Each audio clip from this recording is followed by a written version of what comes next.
Nationalism in India.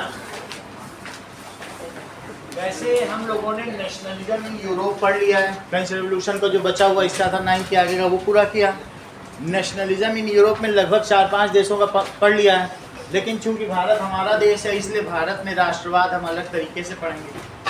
We have to know elaborately about our country and this is a separate chapter, उसमें नहीं join किया। तो भारत में राष्ट्रवाद,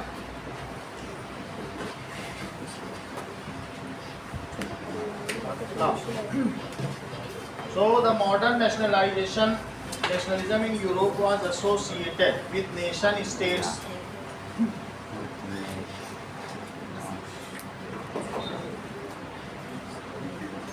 till 1870 in most of the European nation came under effect। हमने देखा in Italy, France, Germany, उनका unification हुआ और नेशनलिज्म 70 तक सब कुछ हो चुका था। ठीक है, नेशनलिज्म स्प्रेड, जो इसका कॉन्सेप्ट था इन यूरोपियन नेशंस। कौन कौन से ऐसे नेशंस थे?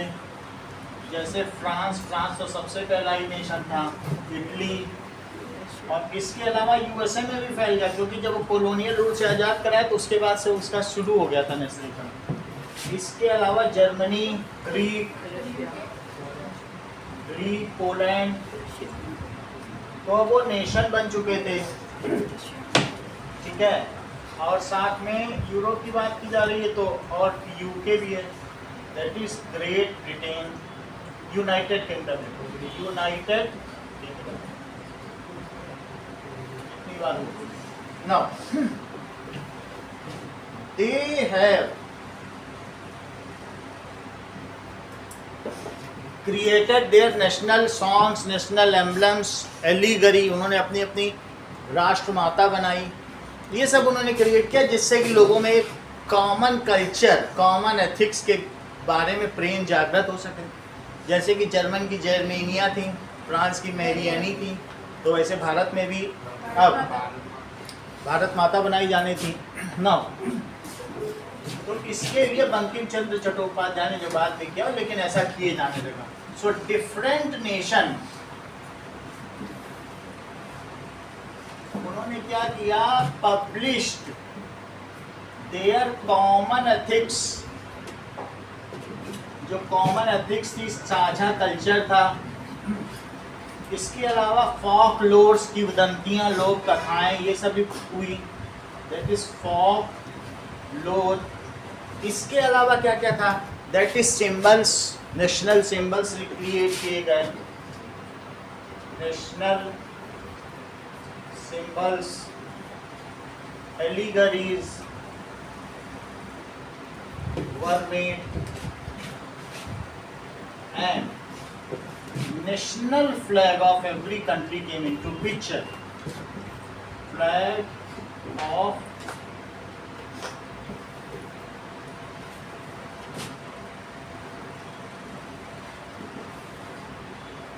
into picture। अभी तक तो हमारे देश में 1870 में स्वतंत्रता संग्राम की आग भी ठीक से लगी नहीं, क्योंकि गांधी जी के आने के बाद 1857 का जो हमारा प्रथम स्वतंत्रता संग्राम था, that is first freedom movement, it was greatly suppressed and effectively suppressed by Britishers.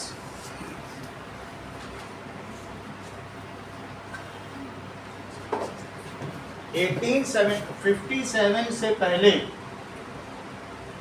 जहां पर भारत में गवर्नर जनरल ऑफ इंडिया रहते थे और वो ईस्ट इंडिया कंपनी के ऑफिशियल्स थे, ब्रिटिश ने बोला तुमसे ना हो पाएगा ईस्ट इंडिया, तुम निकलो यहाँ से, अब हम संभालें।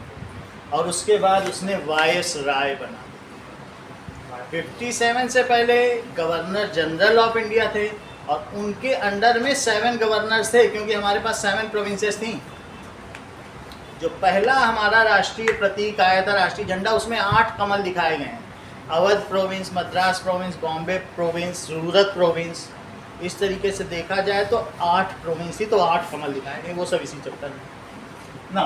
तो इससे पहले इंडिया में क्या थे बताइए, गवर्नर जनरल थे, जैसे लॉर्ड माउंट बेटन और ऐसे कई कई नाम आते थे, सब में लगता था ऑफ इंडिया। और इनके अंदर में 8 गवर्नर भी थे ना, यहाँ तक कि आज हम इनसे ऐसे प्रभावित हैं कि हमने अपने राज्यपालों का नाम गवर्नर रख दिया। हमारे राज्यपाल गवर्नर आज भी कहलाते हैं। Most of the things are taken, the bureaucratic orders are taken from Britishers only, that's why हम उनको गवर्नर कहते हैं।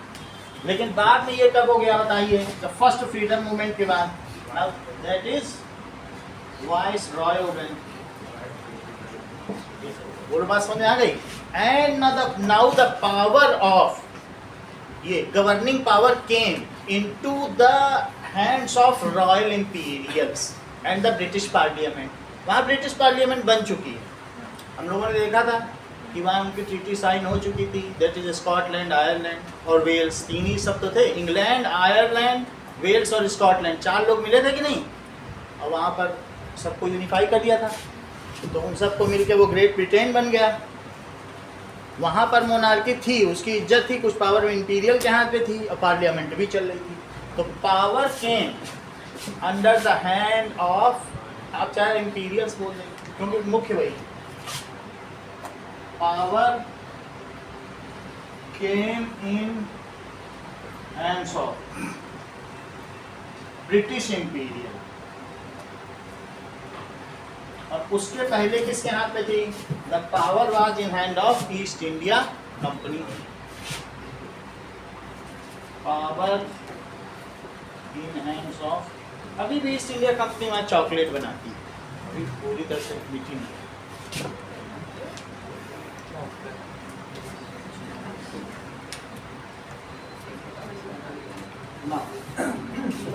देखिए, सो इन इंडिया द मॉडर्न, अब इंडिया में क्या हुआ? ये तो 1870 तक की बात है। इन इंडिया मॉडर्न नेशनलाइज, जो मॉडर्न नेशनलिज्म है, it is closely associated with anti colonial movement. हमने जो उपनिवेशवाद का साझा विरोध किया भारत के हर प्रांत से, हर गांव से, कंट्री साइड से, हम आज भी अपने और मद्रासी के बीच में अब खुद उनको एसोसिएट कर पाते हैं कि भाई हमने तुमने तो साझा लड़ाई लड़ी थी, हम तो एक ही देश के हुए। कैसे हम मानते हैं कि हम सब भारत के लोग एक हैं? We associate our nationalism with anti colonial movement, कि लड़ा जब एक साथ था, खून हमारे दादे ने एक साथ बहाया था, बाप दादे ने, तो हुए तो एक ही हम। ठीक है, तो इन इंडिया नेशनलिस्ट मूवमेंट की जब भी बात होगी तो हम ब्रिटिश को जरूर लाएंगे। So, nationalism is closely associated with anti-colonial movement। जो उनकी कॉलोनी बनी थी उसको हमने उखाड़ फेंका, कॉलोनियल उपनिवेशवाद का विरोध किया। ओके, अब हम लोग थोड़ा सा पीछे चलते हैं 1914 में कि वास्तव में हुआ क्या था। सो 1914 से 1918 तक वर्ल्ड वार 1 चला था। उसी समय 1915 में Gandhi ji came into India, जनवरी में ऐसा किया उन्होंने। ठीक है, सो मोहनदास करमचंद गांधी, नाम उनका मोहनदास था। जितना आगे बढ़ते जाएंगे उतना वो सुपीरियर होता जाएगा। उनके पिता का नाम ये और उनकी डायनेस्टी या उनकी रेस का नाम ये। जैसे हमारे में शिव कुमार जायसवाल में जायसवाल ज़्यादा सुपीरियर, शिव के रहने से। जैसे तुम्हारे में जैसे दिव्या बढेरा, तो बढेरा बहुत कीमती है, दिव्या कीमती नहीं है। ये चीज़ चलती है, समझ आई कि नहीं? जो हमारी जाति का नाम होगा वो मुख्य होगा, तो इसलिए ये ज़्यादा मुख्य, फिर इनके पिता का नाम, फिर उनका नाम। बोलो बात समझ आ गई? So Mohandas Karamchand Gandhi came in India from South Africa. From South he practised, 15 साल वहाँ पर कानून चलाया, 15 साल तक रहे। सो ही प्रैक्टिस्ड लॉ, उन्होंने ब्रिटेन में पढ़ाई की, उनके पिता बहुत अमीर थे। Law in South Africa and closely associated with civil rights of citizens of South Africa. वहाँ पर अपार्थीड का सिस्टम था। अपार्थीड का मतलब है that is discrimination, racial discrimination, तो उसका इन्होंने विरोध किया। And fought against that apartheid regime.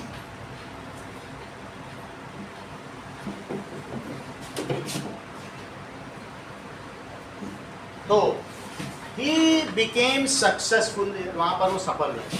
वहाँ भी बहुत पैदल यात्रा की, 15 साल रहे, यहाँ से वहाँ जोहान्सबर्ग से कहाँ गए, तो 5-6 दिन की यात्रा की और सक्सेसफुल रहे। ठीक है, बिकेम सक्सेसफुल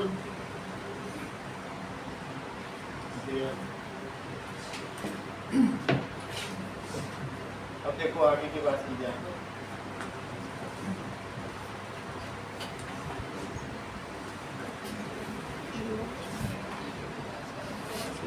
गांधी मूवी,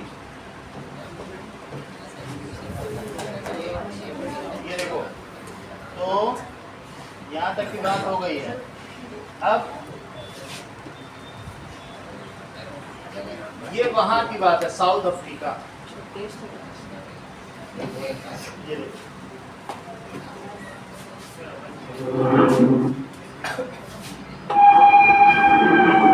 ये तो खैर ऐसा ही कोई मालूम, यानी एल्बर्ट आइंस्टाइन। एक और भी बात सुन लो, आइंस्टीन ने इनके बारे में कहा था कि आगे आने वाली सदी इस बात पर शायद ही विश्वास करेगी कि ऐसा कोई मानव धरती पर, वो विश्वास ही नहीं कर पाएगी कि ऐसा। तो इनकी आइडियोलॉजी से अल्बर्ट आइंस्टीन बहुत, जो इनकी फोटो पीछे बोल रही है अल्बर्ट आइंस्टीन, ठीक है। तो ये इनकी सब देखो, ये यहाँ से इनकी कहानी है। 1893 में कहाँ पहुँचे बोलो? साउथ अफ्रीका गए, वहाँ ये फर्स्ट क्लास के डिब्बे में बैठे हैं। बहुत तिरछा लग रहा है क्या? इसको सीधा ये हम तिरछा लिखते हैं ना, इसको बल्कि अभी सही है। ये देखो, पूरे भारत के सभी बच्चों को फ्री में सिनेमा हॉल में दिखाई। It is world war 1, okay, and it created many problems. अगर हम देखेंगे तो हमारे यहाँ से वर्ल्ड वॉर 1 में से 1.25 लाख लोग गए थे लड़ने के लिए, ठीक है, ब्रिटेन के, because India was a colonial rule. So British government exploited India. यहाँ हर चीज़ों के दाम डबल हो गए थे। फर्स्ट वर्ल्ड वार में जहाँ यूरोप में भी जहाँ युद्ध चलता है तो चीज़ों की कमी हो जाती है, फैक्ट्री सब बंद हो जाती है, लोग लड़ने चले जाते हैं। तो ऐसे में इंडिया में भी हर चीज़ के रेट डबल हो गए थे। लोग यहाँ से डेलिबरेटली पकड़ के भेजे जा रहे थे British forcibly. There was a forcible, ठीक है, military recruitment and Indians were send for fighting. जो उनका दुश्मन है उसी के लिए लड़ने भेजे जा रहे थे। जरा ये सोचो, जिनसे हम लड़ रहे हैं अब उनके पक्ष में लड़ना है। इसके लिए अब तक जो फर्स्ट वर्ल्ड वार चल रहा था, गांधी जी भारत आ चुके थे और ये चीज़ की गई कि भाई आप ठीक है, फर्स्ट वर्ल्ड वार हो रहा है तो एक समझौता हुआ, ठीक है, हम आपके लोगों से लड़वाएंगे, क्योंकि ब्रिटेन अंत में हार रहा था, जर्मनी ज़्यादा पावरफुल है। लेकिन उसके बाद एक गोलमेज सम्मेलन हुआ ब्रिटेन लंदन में कि ठीक है, उसके बाद हम आपको कुछ अधिकार देंगे। लेकिन ऐसा ब्रिटेन ने कुछ नहीं किया। जब फर्स्ट वर्ल्ड वार ख़त्म हो गया, ब्रिटेन जीत भी गया, तो हमें कोई अधिकार नहीं, जबकि हमारे लोग गए थे, ठीक है, वहाँ लड़ने के लिए जो गए थे उनको 4 दिन 5 दिन तक खाना भी नहीं दिया गया। और जबकि वहीं पर जो ब्रिटिशर्स लड़ रहे थे, ये तो ट्रेन में लड़ रहे थे ना, गड्ढे बने हुए होते हैं, 4-4 5 दिन के भूखे थे और ब्रिटिशर्स वहाँ मीट गोश्त और शराब उड़ा रहे थे जो उनके ऑफिशियल थे, और हमारे सैनिकों को खाना, लेकिन तब भी ये वीरता से लड़े और अंत में हम विजयी हुए। जो हमारे घायल सैनिक थे उनकी वीरता से प्रसन्न होकर वहाँ की नर्सों ने उनसे शादी कर ली, और ऋषि सुनक उन्हीं में से एक भारतवंशी हैं जो अभी कुछ दिन पहले वहाँ के प्रधानमंत्री थे।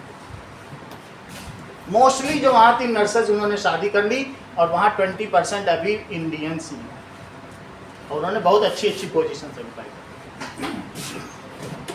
नाउ आप ये समझिए, जो ब्रिटिश के कॉलोनियल रूल में भारत से जहाँ जहाँ पर स्लेव्स भेजे गए थे, स्लेव्स ट्रेडिंग होती थी, ट्रायंगुलर ट्रेड भी ये पढ़ा हुआ है, फिर भी बता देंगे, सभी जगहों पर जो इंडियन स्लेव्स थे उन्होंने बहुत अच्छा काम किया, और वे हर जगहों पे, चाहे फिजी हो चाहे कहीं पर, इंडियंस अभी 20% पॉपुलेशन है। यहाँ की 140 करोड़ छोड़ दो, विश्व की 800 करोड़ जनसंख्या में 200 करोड़ भारतीय, मतलब apart from 140 crore 60 crore Indians are world wide. ये चीज इसीलिए कहीं की भी पॉलिटिक्स होती है तो मोदी जाते हैं तो इनसे बुलवाया जाता है कि हमारी सरकार का समर्थन कर दो, क्योंकि लोग इनकी अवगत करेंगे। तो अभी अमेरिका में भी खूब इनका अवगत हुई कि वहाँ के जो भारतवंशी हैं किसी तरीके से बाइडेन का समर्थन कर, जब ट्रंप थे उन्होंने भी ये ट्रिक खेली। तो वर्ल्ड वार 1 में इंडिया की क्या कंडीशन थी? So that is this created poverty, इससे हमारे यहाँ poverty आ गई in India। That is prices of जो भी commodities थी या essential items डबल हो गए, ये सारी कंडीशन आ गई। और क्या क्या हुआ ये सभी चीज़ें देखें, ठीक है, इसमें तो आगे का बता रहा है।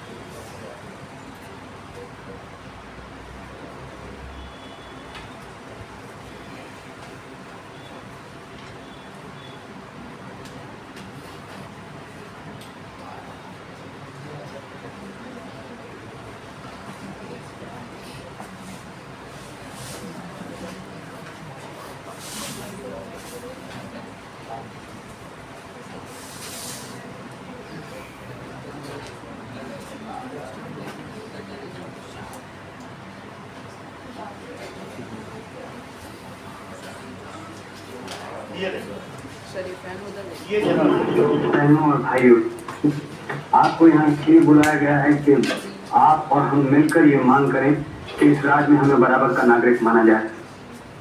कोई झगड़ा नहीं चाहते हम लोग। और नहीं कि जब हमको फर्स्ट क्लास में बैठने ही नहीं दिया गया, हमारी इतनी डिग्री, हमारी टिकट की वैल्यू नहीं, हम सब डिग्री जला देंगे।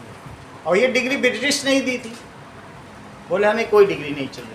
तो ये क्या ब्रिटिश का अपमान नहीं है? तुमको यहाँ पर अगर भारत रत्न दिया जाएगा तो देखो हम जला रहे हैं, तो वास्तव में ये इंडियन गवर्नमेंट का ही अपमान हो जाएगा। इतना बड़ा सम्मान दिया, तुम जला रहे हो।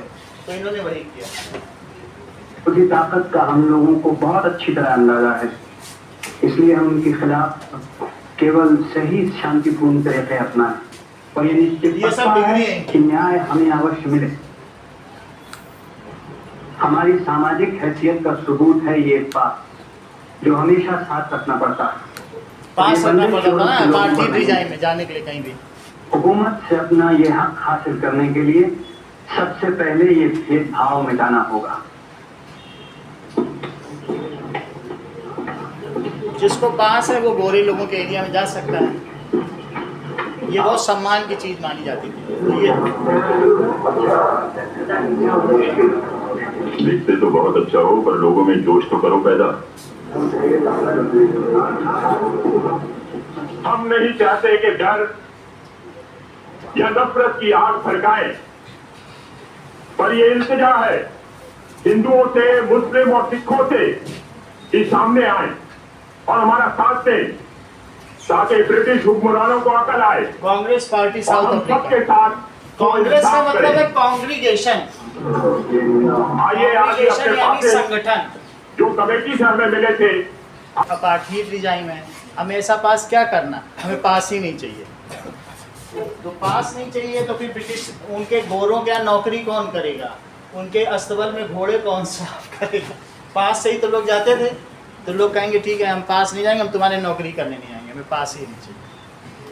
ठीक है, बुरे लोग ऐसे तो नहीं चलते राज्य, उनको स्लेव्स तो चाहिए कि नहीं। चलो अब हम आगे देखते हैं। ये समझते हैं कि नेशनलिज्म इन इंडिया का मतलब क्या होता है। तो नेशनलिज्म का मतलब होता है अपने देश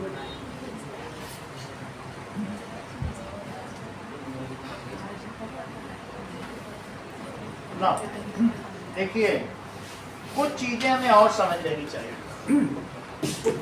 कि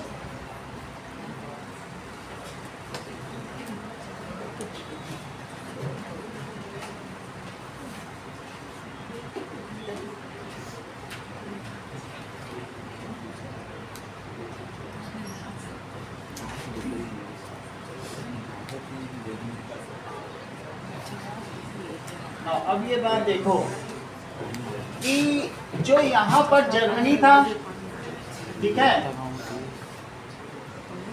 Germany, this is France, okay, here it is Austria Hungarian Habsburg empire था। कौन सा था? Austria Hungary. अच्छा, यहाँ पर अभी टर्की है, लेकिन एक समय ऑटोमन एम्पायर होता था, वहाँ टर्की ही लिखा है। तो ऑस्ट्रियन हंगेरियन एम्पायर और नीचे किसकी कौन सा दिया है बताओ? ऑटोमन एम्पायर लिखा है, ऑटोमन लिख लो, या अभी टर्की है, तुर्की है भी उसको कहते हैं। तो ऑटोमन एम्पायर, इसके नीचे सर्बिया था, समझो इस बात को, ये रशिया है। तो रशिया और सर्बिया का पैक्ट हुआ था कि भाई हम एक दूसरे की मदद करेंगे, ठीक है। तो इस इनके ऑस्ट्रिया हंगरी के इन्हीं की जो मैरी एंटोनिटी थी, लुई 16 से ब्याही थी, यही की तो थी मैरी एंटोनिटी। तो अब जरा देखो, ये इसकी लुई 16 की ससुराल थी।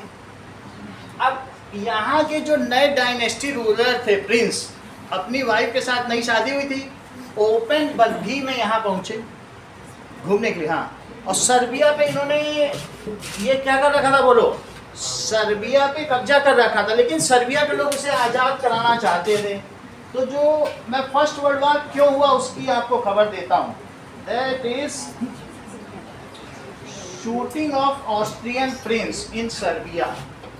इसका आप चित्र देख लें, फिर बाकी आपको मैं पूरी घटना बता देता हूँ। ये देखो, तो ये क्या दिखाया जा रहा है कि जो नए नवेले किंग थे, क्या इनकी शूटिंग हो रही है? देखो शूटिंग हो रही है। इनको बताया गया कि भाई वहां मत जाओ, क्योंकि वो लोग रिबेल हैं, लेकिन फिर भी ये लोग वहां गए और फिर वहां पर इन लोगों ने शूट कर दिया कि नहीं? हाँ, दोनों मार दिए। तो जब ये मार दिए गए तो क्या हुआ? सी आफ्टर दैट, अब देखो, सो व्हाट हैपेंड हियर।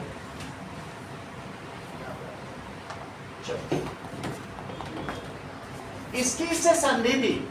जब ये मार डाले गए तो ऑस्ट्रिया हंगरी ने यहाँ के रिबल्स पे बम्बार्डिंग करनी शुरू करी, गोलीबारी। लेकिन जैसे कभी कोई किसी पे कब्जा कर लेता है, वो कहता नहीं हम तो नेशन है, तो रशिया ने फिर क्या किया? इसने इस पर अटैक किया, इसने इस पर अटैक किया। अच्छा, इन तीनों के बीच में, जर्मनी के बीच में इस पर कोई अटैक करेगा तो इन तीनों के बीच में ट्राईपार्टाइट संधि थी।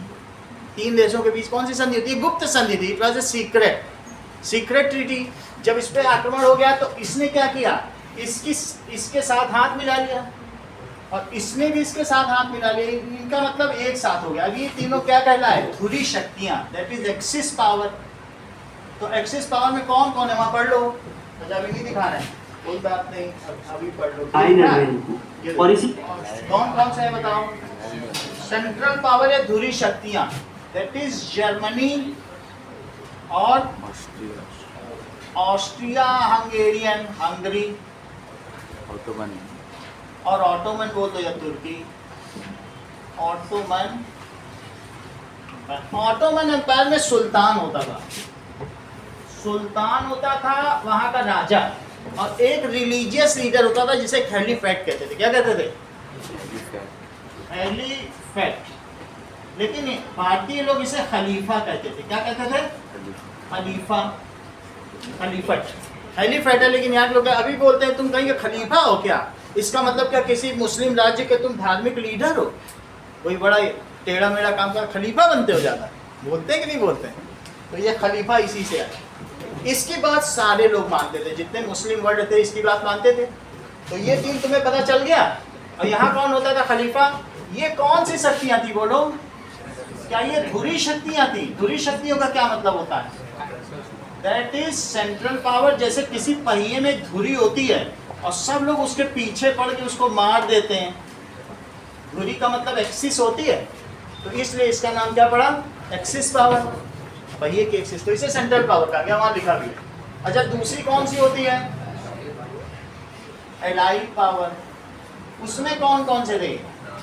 इसकी मदद के लिए, सर्बिया की मदद के लिए फ्रांस आ गया, इंग्लैंड, ये इंग्लैंड है, यूके आ गया, यहाँ बगल में यूएसए है तो यूएसए भी आ गया, रशिया भी आ गया, ठीक है, ये सब आ गए।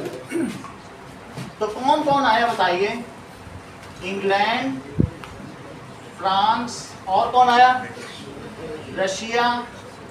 इस समय इटली भी इन्हीं के साथ था, बाद में उधर चला गया मुसोलिनी क्या ने, बात समझ आई? एक और है, देखो मैं इसलिए कह रहा हूँ यूएसए, इसने कब ज्वाइन किया था? इन 1917, समझ आई? क्योंकि अभी घटनाएं आने वाली इसीलिए बता रहा हूं। और ये क्विट कब कर दिया था? क्विट इन 1970। देखो दिव्या, इसने क्विट किया था। तुमको बोल्शेविक मूवमेंट याद है रशिया का? 1970 लेनिन का मूवमेंट। लेनिन ने बोला था हम आएंगे तो सभी बैंकों को नेशनलाइज करेंगे, वर्ल्ड वार 1 से हम छुटकारा दिलाएंगे। रशिया में उसका शासन आ गया, जार हट गया, वहां पर जार का शासन था ना, अलेक्जेंडर जार का, वो हट गया, ठीक है। और लेनिन का शासन आ गया, 17 में ही लेनिन आ गया था। 17 में वहाँ सोशलिस्ट सरकार बन गई थी, ठीक है ना, यूनाइटेड सोशलिस्ट रशिया, यूएसएसआर बन गया था। बोलो बात समझ आई? तो जैसे ही लेनिन आया क्या रशिया हट गया? वहाँ गरीबी बहुत ज़्यादा थी, रशिया हट गया, 3 साल लड़ा, हट गया। इसने उसे गरीब बना दिया इस युद्ध में। अच्छा, ये यूएसए इसमें कूद नहीं रहा था, तो यूएसए इधर पर, यूएसए है इधर ऊपर की ओर, ठीक है। वहाँ रूजवेल्ट थे। कौन थे वहाँ के राष्ट्रपति? बोले हमने बहुत देखा है कोलोनाइजेशन में हमने कितना झगड़ा किया, झगड़े से कुछ नहीं होता, हम झगड़े में नहीं पड़ेंगे। जब किसी देश में युद्ध होता है तो 50 साल पीछे चला जाता है। हम लोगों ने भी 62 का वार लड़ा है, 71 का लड़ा है, फिर बांग्लादेश का भी लड़ा है। तो हम लोग जब युद्ध होता है सारी फैक्ट्री बंद हो जाती हैं। फैक्ट्री बंद हो जाने से जो यहाँ मल्टीनेशनल कंपनियां भाग जाती हैं, रहेंगी क्या? क्योंकि वहाँ के लोग सब सेना में चले जाते हैं, उनको बुलाने में अरे फिर से आ जाओ, अब युद्ध खत्म हो गया, अब तो आ जाओ, सालों लग जाते हैं। तुम्हारा देश पीछे चला जाएगा, रुकेगा कोई क्या? 1 साल तक तुम सामान ना दो किसी को, कोई रुकेगा?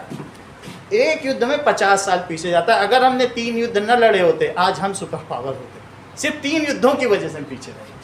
हम in spite of being slaves we could be super powers, लेकिन ये रीजन रहा।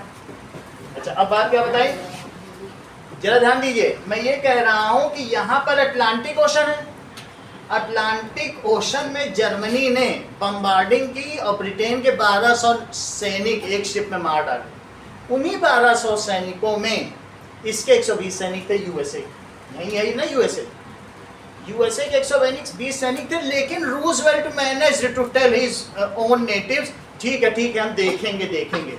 तभी ये जर्मनी कम शातिर नहीं था, इसने वहाँ नीचे मैक्सिको था, उसने बोला मैक्सिको से कि चलो हम और तुम मिल जाए यूएसए को बर्बाद करें।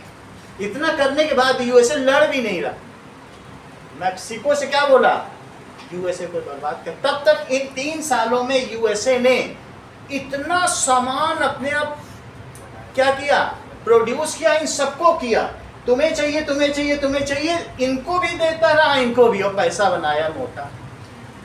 बात समझो इस चीज को। यूएसए आज क्यों शक्ति है?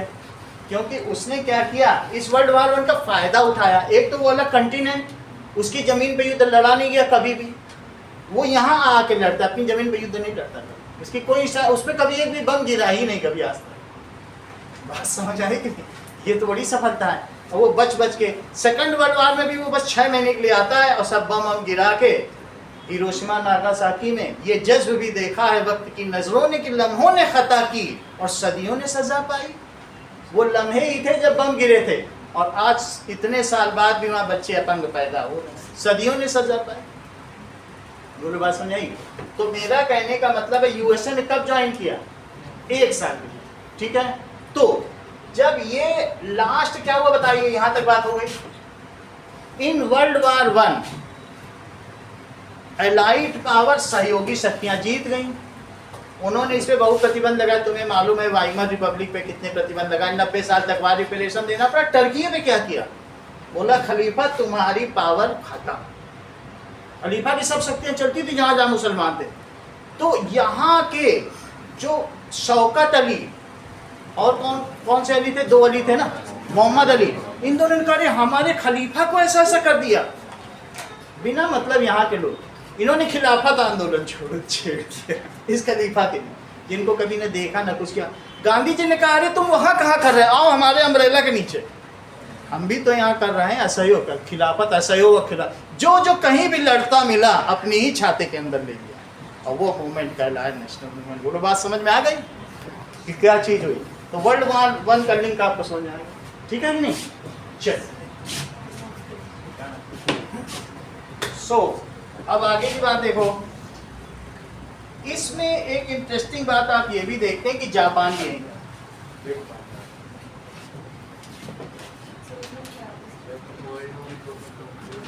वर्ल्ड वार 1 की बात है, ओके। तो इसमें क्या होगा? Prices of essential things double हो गए, और इंडिया में भी ऐसा हुआ। ये सब क्यों डबल हो गए बताइए? Poverty in India, prices of, because in India there was a colonial rule and it was the year when the income tax was introduced। Bharat में सबसे पहले आयकर कब लगा? इसी से। ब्रिटिश को बहुत पैसा चाहिए था ना, पैसा कहाँ से आएगा? लड़ाई लड़ने के लिए पैसा कहाँ से आएगा? Income tax. So this year in 1917 income tax भी इंट्रोड्यूस्ड हो गया। टैक्स इंट्रोड्यूस्ड, और क्या क्या हो बताइए? That is forced recruitment. कभी जाना तो 1,25,000 सैनिकों के नाम देख लेना, इंडिया गेट पे छपे हुए हैं, इट इज एनग्रेव्ड, उसी में लिखे हुए। Forced recruitment in British army was done.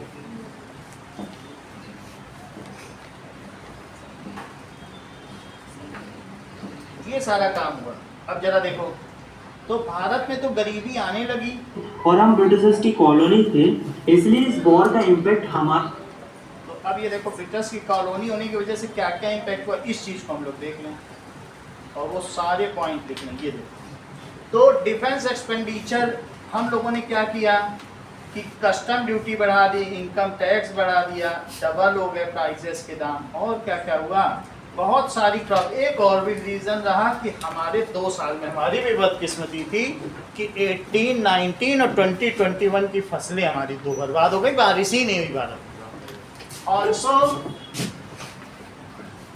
Our crop of 19, 18, 19 and साथ में 19, 20, 21 ये फेल्ड हो गई। तो किसानों के ऊपर बहुत मुश्किल आ गई। और भी कुछ चीज़ें हुई, कई जगह हमारे यहाँ अनहाइजीनिक कंडीशन में जो लोग रहते थे, बस्ती में रहते थे, तो वहाँ पर इन्फ्लुएंजा फैल गया। तो एक तरीके का इन्फ्लुएंजा ये प्लेग की बीमारी होती है। तो प्लेग फैलने से बहुत सारे लोग मरे। कितने लोग मरे? 130 लाख लोग मर गए, 1,30,00,000। ठीक है, ड्यूरिंग दैट पीरियड। अब मुझे उस ब्रिटिश, जब तक आगे बात की जा रही तो हमें मालूम है वो जो भी है वो वायस राय है, उससे उसको भेजा गया ये चिट्ठी कि यहाँ बंगाल में इतने लोग मर गए, ये बंगाल में ही फैला था और आप कुछ नहीं कर रहे हैं, खाने पीने का सामान भी नहीं दे रहे हैं हमको, यानी हमारा सब सामान यहाँ से ले जा रहे हैं। बंगाल में अकाल पड़ गया। तो उसने कहा कि that is vermins are for to die. वहाँ का जो वायसराय है बोला कि कीड़े तो मरने के लिए ही होते हैं, और वहाँ वो मांस और शराब उड़ा रहा है। तो आप समझ सकते हैं, वो उसने लोगों को बोला you are there to die. ऐसा सीधा plain answer. So during that period there was influenza जो contagious disease थी। वैसे तो इन्फ्लुएंजा क्या होता है, सांस की बीमारी होती है, सांस से जो फैल जाए, तो वैसे ही कुछ ऐसे रेस्पिरेटरी डिसीज थी जो कि फैल गई और ये लीदल थी, विच किल्ड, ठीक है, 13 मिलियन, अगर एक जीरो लगा दो उतने लाख हो जाते हैं, मिलियन पीपल। ये सारी समस्याएं थी जिसने हमारे यहाँ नेशनलिस्ट मूवमेंट को और बढ़ावा दिया। अब आगे की बात करो। अब आपने देख लिया तब तक गांधी जी जनवरी में आ चुके थे। इन जनवरी 1915 गांधी जी आए और उन्होंने 3 सत्याग्रह किए। एक बिहार में आते ही चंपारण गए, ठीक है, चंपारण गए, खेदा गए और अहमदाबाद, तीनों जगह उन्होंने लड़ाइयाँ की, तीनों सत्याग्रह सफल, सब कानून हट गए। उनको उनकी अहमदाबाद में वर्कर्स को उनकी पेमेंट बढ़वाई, सैलरी, चंपारण में इंडिगो प्लांटेशन रुकवा दिया, और खेदा का भी हम बताते हैं, खेदा में भी किसानों की कुछ समस्या थी, फेलियर हो गया ना क्रॉप का, तो वो लोग चाहते थे कि उनको ना देना पड़े उनका लगान, यही चीज़ थी। तो वो तीनों समस्या, 3 सत्याग्रह लड़े गांधी जी ने आते ही, वहाँ से यहाँ आ गए और तीनों में सफल हो।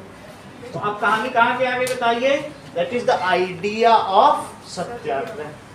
चलिए तो अब जरा देखें कि now in January 1950 Gandhi ji arrived India.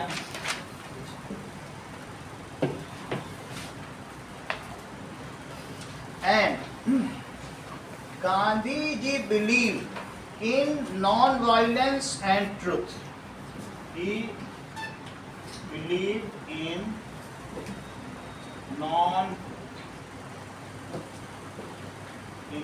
and truth. इसमें बड़ी पावर होती है। यहाँ के लोगों के पास कुछ नहीं था, कोई हथियार नहीं थे, कुछ नहीं थे, लेकिन जब हमने क्विट इंडिया किया 1942 में, आज एक अंग्रेज भारत में बचा नहीं है, नहीं तो जितनी कॉलोनीज हैं वहाँ 20% ब्रिटिशियंस हैं। चाहे साउथ अफ्रीका चले जाओ, इन्होंने कहा आखिरी अंग्रेज को भी जाना, बोल देने में पावर थी। नहीं तो बोलो बचा है कहीं भारत में अंग्रेज, कहीं दिखाई पड़ता हो तो बोलो, ये आखिरी अंग्रेज को भगा दिया। So this was, ठीक है ही नहीं, नॉन वायलेंस। और जो 2 इनके सांसद बैठते थे पार्लियामेंट में, पिछले से पिछले साल मोदी ने उनको भी भगा दिया।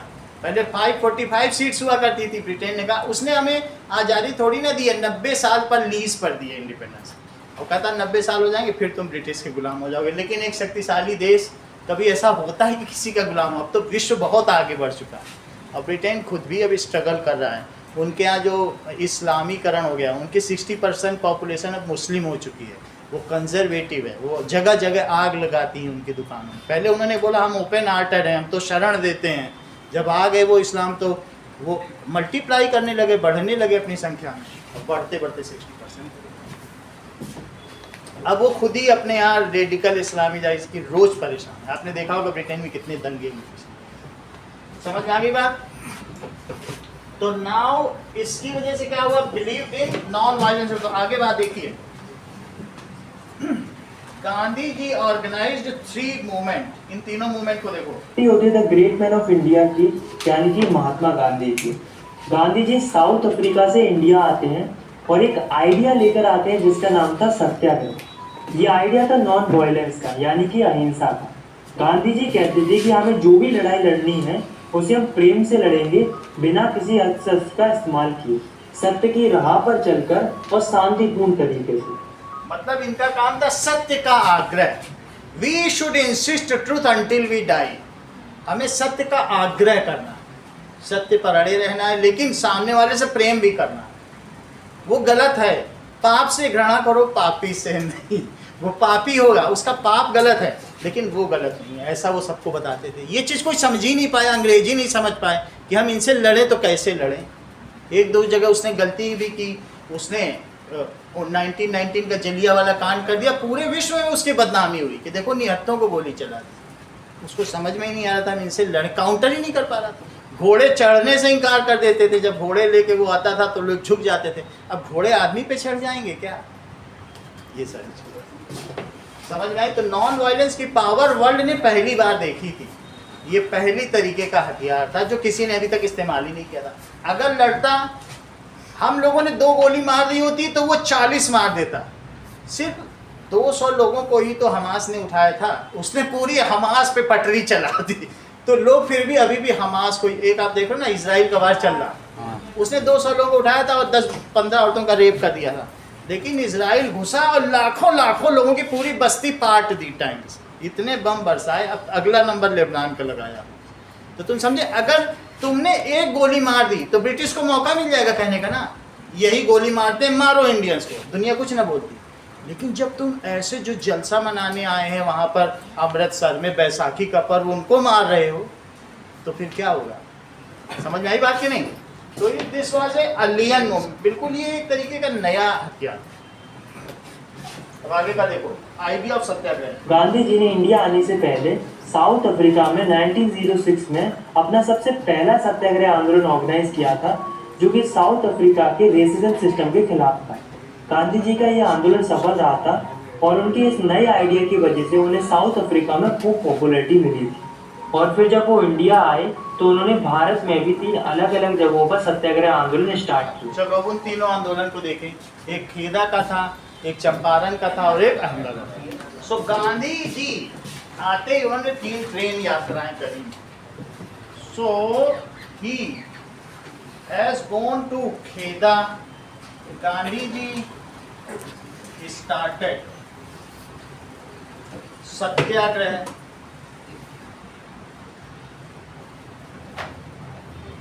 ठीक है, satyagraha movement in Bihar, that is Champaran, Bihar में किया। नेक्स्ट इज, देखो, there forced plantation of Indigo.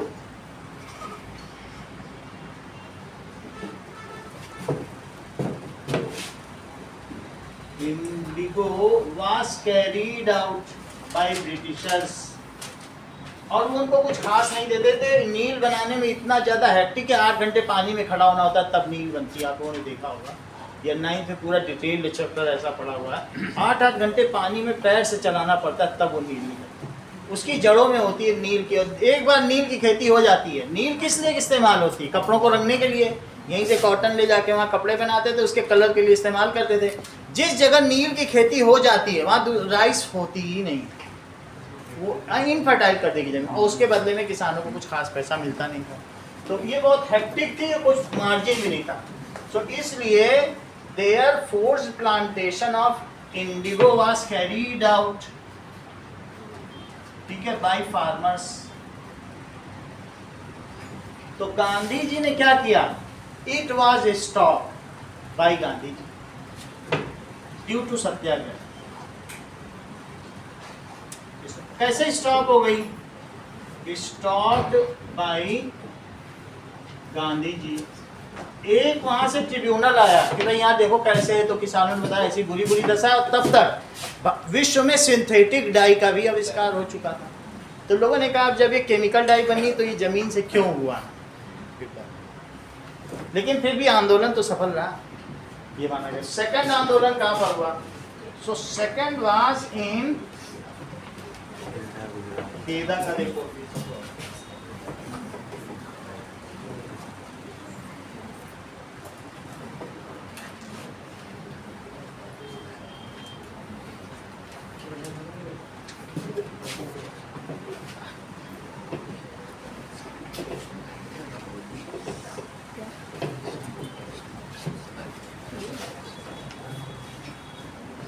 okay, so that is second satyagraha in same year 1915 was done इन खेदा, जो कि कब दिया 17 है, बुक में दिया हुआ है 1917 इन खेदा Gujarat. Their farmers were demanding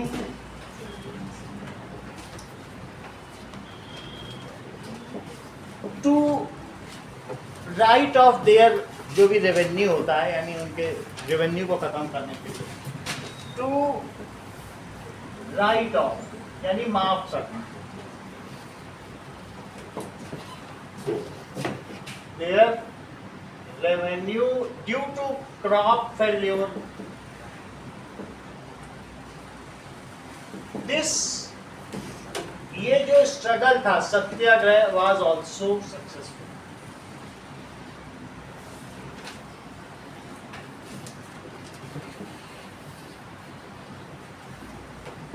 Now third satyagraha की भी डेट दी है क्या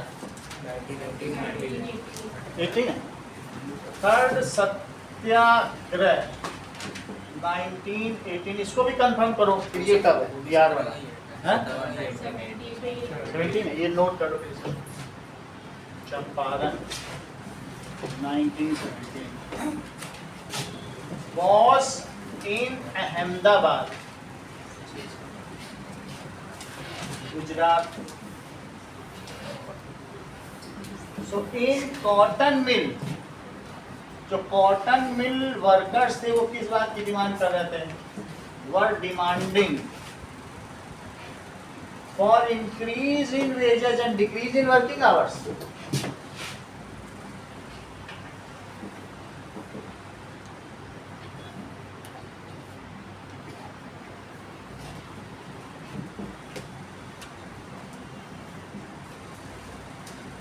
This demand was also accepted.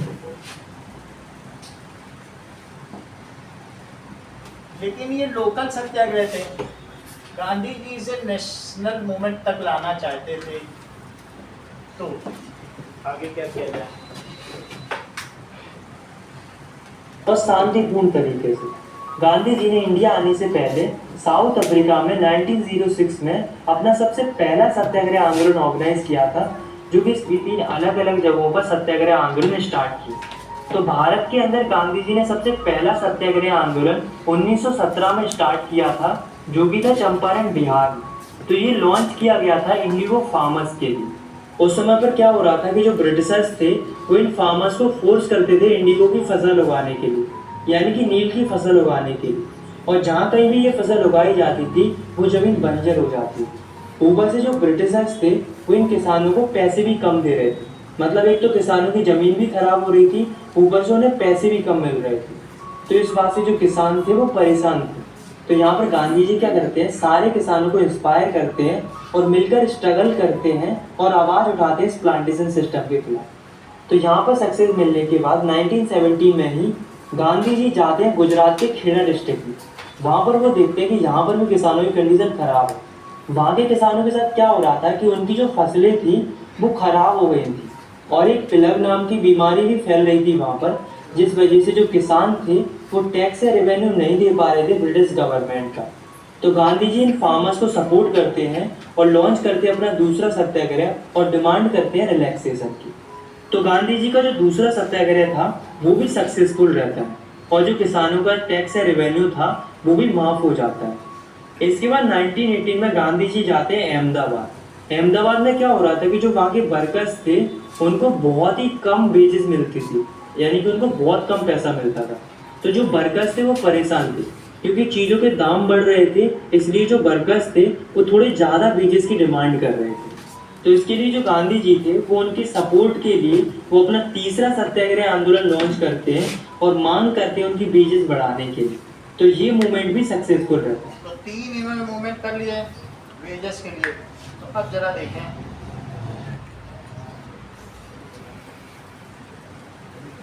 हो रहे थे देश के अलग अलग जगहों पर। ये सब देखकर जो ब्रिटिशर्स थे वो शांत होना रहेंगे। ब्रिटिशर्स को इस बात से आ गया गुस्सा।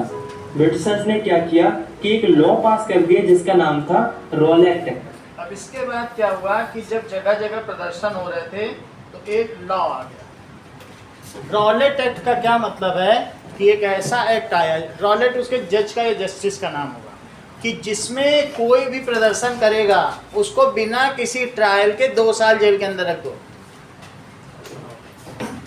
तो ये किस ईयर में आया? 1919, क्योंकि अब तक 3 आंदोलन हो चुके थे। सो ब्रिटिश, जरा सुनो, imperial legislative council, imperial legislative, ये ब्रिटेन में थी, या ये कह सकते हो कि लंदन की थी, तो वहीं की राजधानी है, वहीं पर सभा बनी हुई है। लेजिस्लेटिव काउंसिल शाही है क्योंकि वहाँ महारानी विक्टोरिया है ना। तो it has passed Rowlatt act, that is Rowlatt act. By this act, ये इनेबलिंग एक्ट था। ये जब कोई भी चीज किसी को पावर देती है तो उसे इनेबलिंग एक्ट कहा जाता है। जैसे हिटलर ने अपने आप पे पावर ले ली, मुशर्रफ ने ले ली, तो उन सारे एक्टों में जिसमें किसी की शक्ति बढ़ जाए उस एक्ट को क्या कहेंगे? तो ये इनेबलिंग एक्ट था। So it has given power, so by this enabling act, तो British government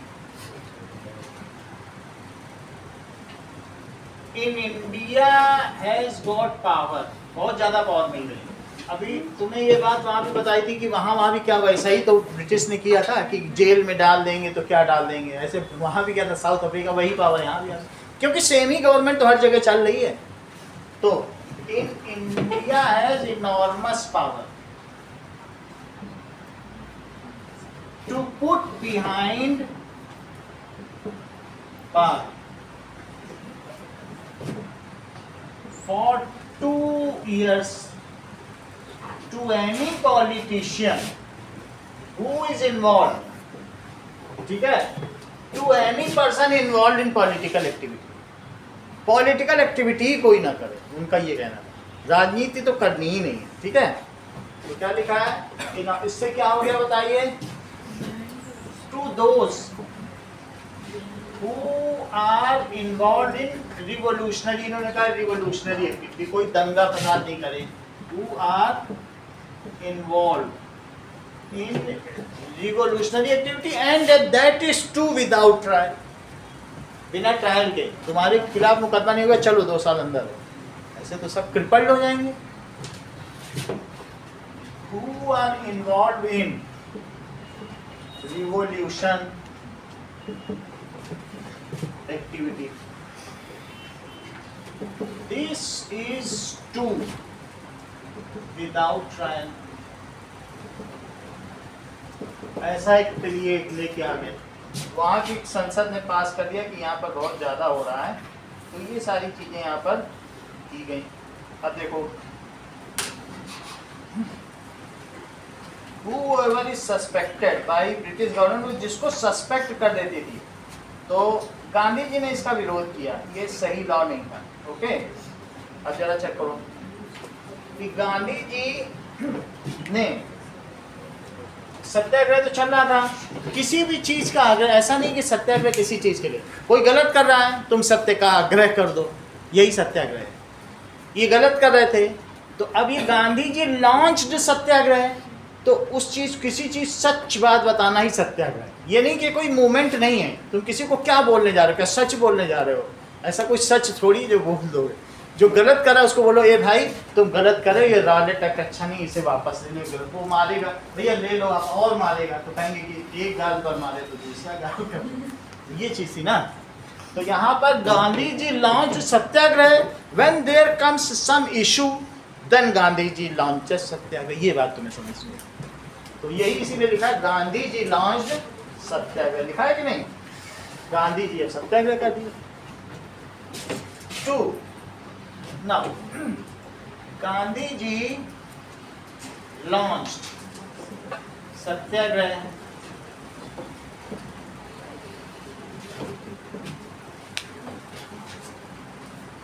to oppose this act, इस एक्ट को उन्होंने सही नहीं माना, and This was first nationwide satyagraha which was launched on 6th April 1919. ये पहला था। अभी मतलब 13 दिन बाद अब जलियांवाला कांड होने वाला है, 14 तारीख को, 6 से तो कितने दिन हुए, मतलब अब इसी से एसोसिएटेड जलियांवाला कांड 13 तारीख को। तो launched satyagraha to oppose this act. This was, ये नेशन वाइड था क्योंकि पूरा देश इससे इफेक्टेड था और अभी तक गांधी जी को लोग जान भी चुके थे। नेशन वाइड सत्याग्रह लॉन्च्ड। तो इस सत्याग्रह में क्या क्या हुआ जरा ये देखो, लोगों को क्या करना है। लॉन्च्ड ऑन 6 अप्रैल। भाई सत्याग्रह में अगर लोग कुछ नहीं करेंगे तो उसकी सफलता क्या होगी। 6 अप्रैल 1919 में रॉलेट एक्ट आया होगा 2-3 महीने पहले, उसी महीने ने कर दिया। 4 चीजें मुझे जरा देखो तो, ट्रेनें बंद कर दी गई, ट्रेनें स्टॉप कर दी गई, ट्रेनें नहीं चल रही, ट्रेन्स वर स्टॉप। ये क्वेश्चन 3 नंबर का आता है। in this the trains were stopped। दूसरी चीज देखो क्या हुआ, शॉप्स वर क्लोज्ड। दूसरी चीज देखो, शॉप दुकानें बंद हैं, तो it was shops were closed. और तीसरी चीज देखो, नेशन वाइड स्ट्राइक और रैलीज।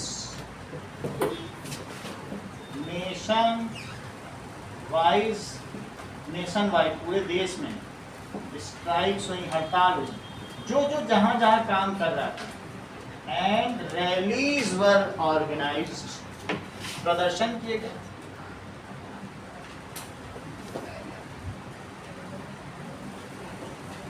इतना काम हुआ पहले इस सत्याग्रह में, जो कि नेशन वाइड था, तो इसे सफल माना जाएगा। अब जरा देखिए इस सत्याग्रह की वजह से क्या हुआ। इसे ब्रिटिशर्स को पसंद नहीं आया, तो जितने लोकल लीडर्स थे उन सबको कहाँ डाल दिया गया। So how Britishers crushed it, इसे क्रश करना पड़ेगा ना। So this is the action by Indian nationalist जो फ्रीडम स्ट्रगल कर रहे थे। सो ब्रिटिशर्स क्या किया उन्होंने, पुट लीडर्स बिहाइंड बार, उनको बार में पहुंचा दिया। Next, Gandhi ji was ban, वो दिल्ली जाना चाहते थे, उनको दिल्ली नहीं जाने दिया गया, ठीक है, पकड़ा तो नहीं गया। तो Gandhi ji was not allowed banned to go to Delhi. वो चाहते थे दिल्ली चलो, उन्होंने नारा दे दिया दिल्ली चलो, सब लोग अब दिल्ली में सत्याग्रह। उन्होंने बोला तुम दिल्ली नहीं जाओगे, दिल्ली तो केंद्र होता है किसी चीज का। Banned to go to Delhi.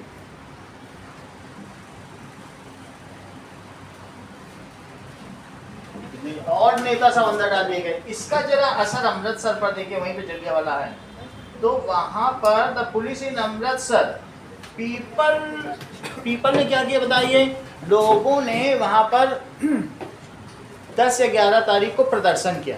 People has peaceful procession, rally निकाली। तो क्या हुआ, पीपल ऑफ अमृतसर ने किया है सर, ठीक है, इन्होंने किया।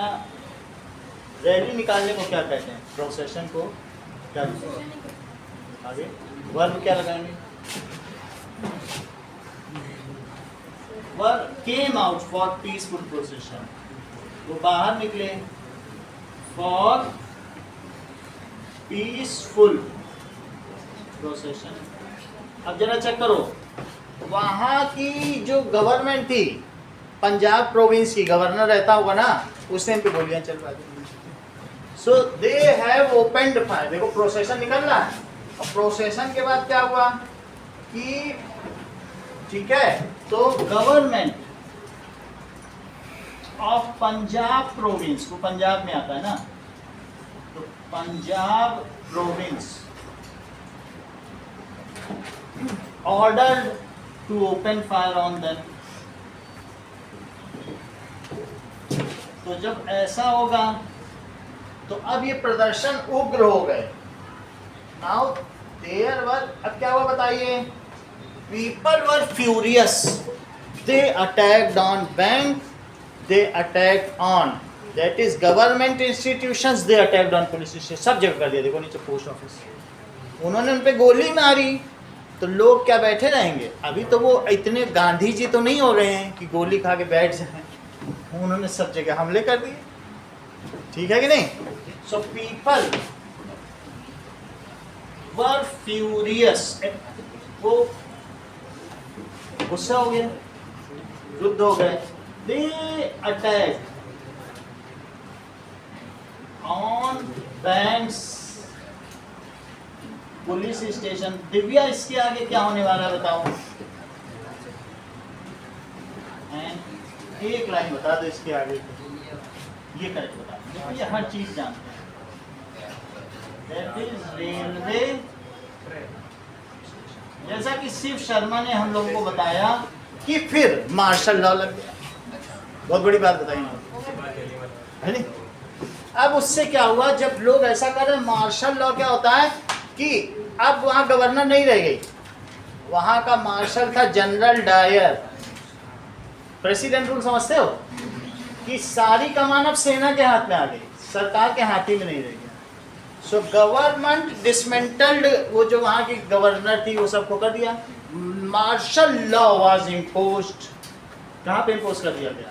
पंजाब। पंजाब नहीं किया। नाउ जरा चेक करें, 6 अप्रैल को ये सब चीज हुई थी, तो इसकी टाइम लाइन देखिए तो पता चले कब कब ये मार्शल लॉ मिल रहा है। चलो, सो नाउ कोई बात नहीं, 1-2 दिन पहले हुआ, ये 13 अप्रैल है, मेरे ख्याल से 11 अप्रैल को मार्शल लॉ। सो मार्शल बुक में दिया, दिखाओ तो बता दो, वहां तक है तो मार्शल लॉ लग गया। Martial law was imposed there, यानी अब मिलिट्री रूल हो गया। Was imposed in Punjab, but people were unaware from this. इससे लोग अनभिज्ञ थे, वो जानते ही नहीं थे मार्शल लॉ लगा है, लोगों को ये बात बताई ही नहीं गई। लेकिन इसमें कोई लोग 4 लोग इकट्ठे नहीं हो सकते, 4 लोग इकट्ठे हो गए तो ये एक वो माना जाएगा, जैसे आजकल धारा 144 है, वैसे ही martial. People were unaware, people were unaware by this on 13 April 1998। देखो ये कब की टाइम लाइन है, ये 6 अप्रैल की है ना, तो 10 अप्रैल को मार्शल लॉ लगा होगा। और अच्छा, कहाँ लिखा है 10 अप्रैल? कहाँ लिखा है? लिखा है तो 10 अप्रैल को है, तो 10 अप्रैल को मार्शल लॉ लिख दो। अभी मैं चेक कर लेता हूँ ये कहाँ पे है, कोई बात नहीं, अभी मैं देख लेता हूँ। 1919 10 अप्रैल को हुआ ना, इतनी बात सही, जरूरी नहीं है मार्शल लॉ की कोई डेट जरूरी नहीं।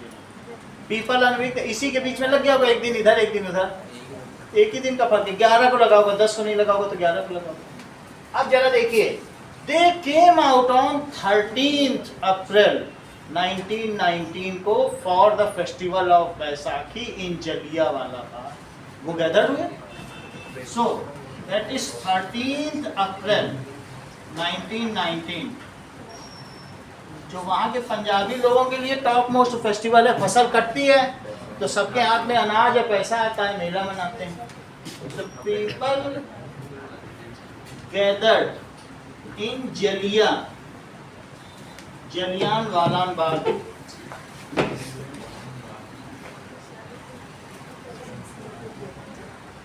To celebrate festival of Baisakhi. ये अमृतसर में बैसाखी, तो ये कहाँ पर है? अमृतसर। जलियांवाला बाग में एक ही वहां पर गेट था, मतलब वो बहुत बड़ा बाग था, लेकिन गेट वहां एक ही था। गांधी मूवी